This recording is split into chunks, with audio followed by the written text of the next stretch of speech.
Hello everyone, welcome to topper brains. आज हम लोग जर्नी टू सुंदरबंस इस चैप्टर का हम लोग समरी देखेंगे और मैंने इसको काफ़ी शॉर्ट बनाया है। अगर आप इसको बढ़ाना चाहते हैं, थोड़ा सा भी बढ़ाना चाहते हैं, कुछ वर्ड लिमिट इसका बढ़ाना चाहते हैं, तो मैं एंड में बताऊंगा कुछ पॉइंट्स जिससे आप इस पे और भी ज़्यादा वर्ड्स को इंक्रीज़ कर सकते हैं। क्योंकि बहुत सारे जो स्कूल्स में मार्क्स जो है वो कभी कभी ज़्यादा आता है, कभी 5 मार्क्स का आता है तो ये इनफ है, और 8 मार्क्स का भी आए तो भी इनफ है। लेकिन 10 या 15 मार्क्स का अगर आता है तो आपको थोड़ा सा एलाबोरेट करना पड़ेगा, जो कि मैं एंड में बताऊंगा कुछ पॉइंट्स जिस पे आप खुद से अपने वर्ड से उसको बढ़ा सकते हैं। फ़िलहाल हम लोग इसको स्टार्ट करते हैं। और अभी तक आपने चैनल को सब्सक्राइब नहीं किया तो ज़रूर सब्सक्राइब कर लीजिए, आपको ऐसे ही अच्छे कंटेंट्स मिलते रहेंगे। Sundarban is the largest mangrove forest in the world and home to Bengal tigers. Sundarban literally means beautiful forest. They are located in West Bengal, a state of India in the east. मैं यहाँ पे बताना चाहता हूँ कि waste Bengal के बाद उधर बांग्लादेश है, एक अलग अलग कंट्री है। तो सुंदरबन का कुछ पार्ट जो है वो इंडिया में है, यानी वेस्ट बंगाल में है, और कुछ पार्ट जो है वो बांग्लादेश में भी है। तो सुंदरबन बांग्लादेश में भी है और सुंदरबंस इंडिया के वेस्ट बंगाल में भी है। ठीक है। Apart from Bengal tigers there are many other creatures found in the Sundarbans like monitor lizard, cobras, crocodiles, Irrawaddy dolphins, crabs and fireflies. To get to the Sundarbans, मतलब सुंदरबन जाने के लिए, to get to the Sundarbans you have to leave from Kolkata and it takes 4 hours, 2 by car and 2 by boat. This podcast tells about the climate change that has already started to dramatically reshape some parts of the earth, and Sundarban is one of those places. इसमें इस chapter में सबसे ज़्यादा जोर दिया गया है इसी चीज़ पे कि क्लाइमेट चेंज पूरे वर्ल्ड को अफेक्ट कर रहा है। ठीक है।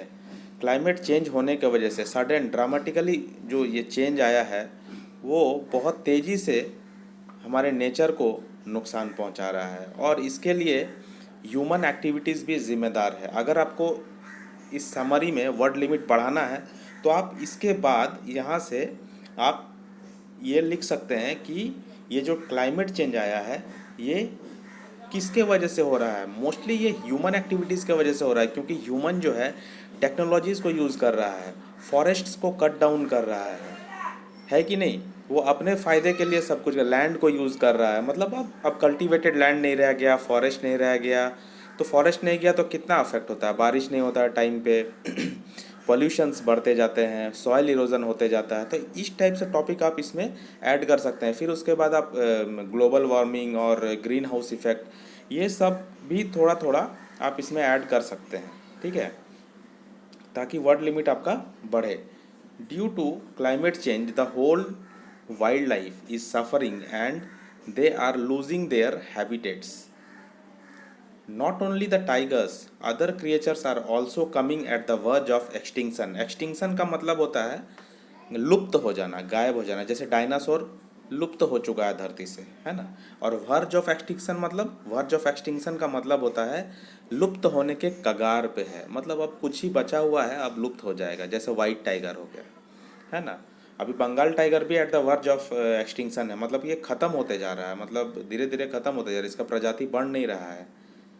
तो गवर्नमेंट ऑफ इंडिया जो है इसको बढ़ाने के लिए, इसके संरक्षण के लिए, इसके बचाव के लिए, इसके कंजर्वेशन के लिए बहुत सारे स्टेप्स ले रहे हैं, बहुत सारे रिजर्व बना रहे हैं ताकि टाइगर्स को बचाया जा सके और आगे इसका पॉपुलेशन बढ़ पाए।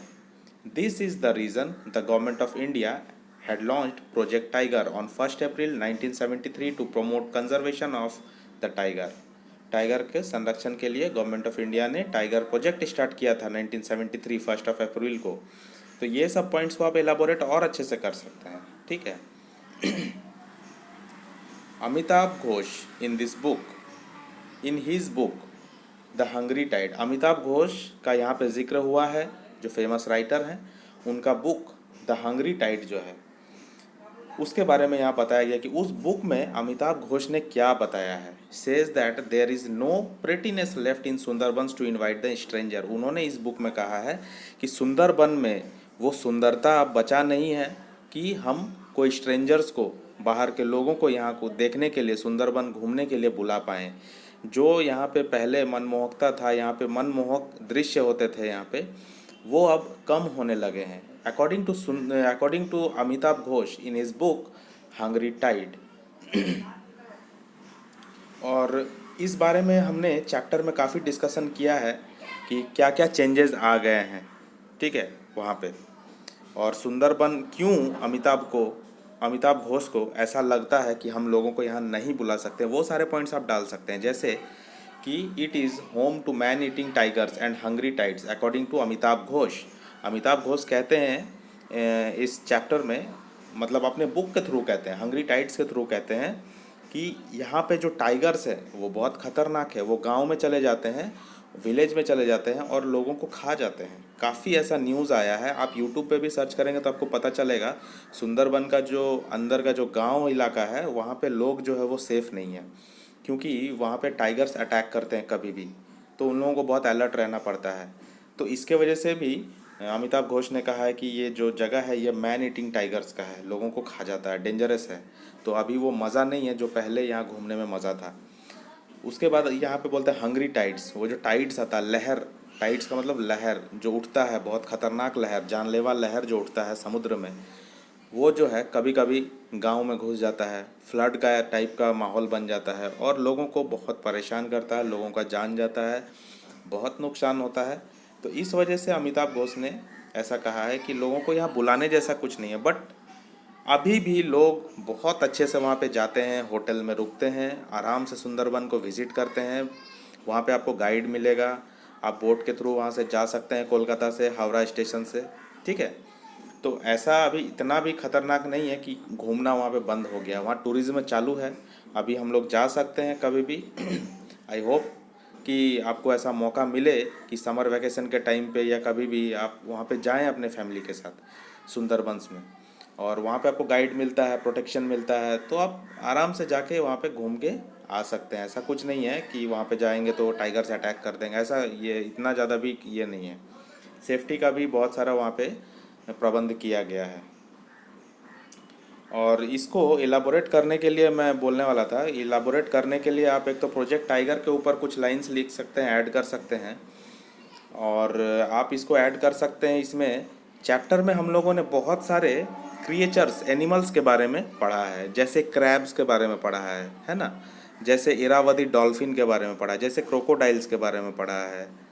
तो इन सब के बारे में आप दो दो लाइन भी ऐड कर सकते हैं कि वहाँ पे ये पाए जाते हैं। और वो जो है ना, वो बताया गया था चैप्टर में कि ये गुड लक के लिए है। इरावदी डॉल्फिन अगर आपको दिख गया और वो जो मॉनिटर लिजार्ड आपको दिख गया तो आपका किस्मत बहुत अच्छा है जर्नी के स्टार्टिंग में ही। तो वो सब बातें आप लिख करके इस जो ये समरी है इसको आप डबल भी कर सकते हैं, ठीक है। तो चाहिए कि आप थोड़ा कोशिश करें और इसमें अपने वर्ड्स को ऐड करें तो आपका कॉन्फिडेंस भी बढ़ेगा लिखने का। ऐसे ही लिखना चाहिए खुद से। चैप्टर को लाइन बाय लाइन जब आप पढ़ लेंगे तो आपको बहुत आइडिया मिलेगा कि इसमें क्या डालना चाहिए। और फिर आप लास्ट में ये भी लिख सकते हैं कि अभी आप अगर घूमने वहाँ पे जाएंगे तो अभी इस तरह का फैसिलिटीज़ वहाँ पे प्रोवाइड होता है, जो कि आपको गूगल से डिटेल्स मिल जाएगा या यूट्यूब में आपको बहुत सारा वीडियोस मिल जाएगा सुंदरबन का। सुंदरबन वाकई में बहुत अच्छा जगह है, आपको मौका मिले तो ज़रूर जाइए। तो इस वीडियो को यहाँ पे एंड करते हैं। आशा करता हूँ कि आप लोगों को वीडियो अच्छा लगा होगा। कमेंट करके फीडबैक ज़रूर दीजिएगा। अभी के लिए इतना ही। Thank you and have a nice day.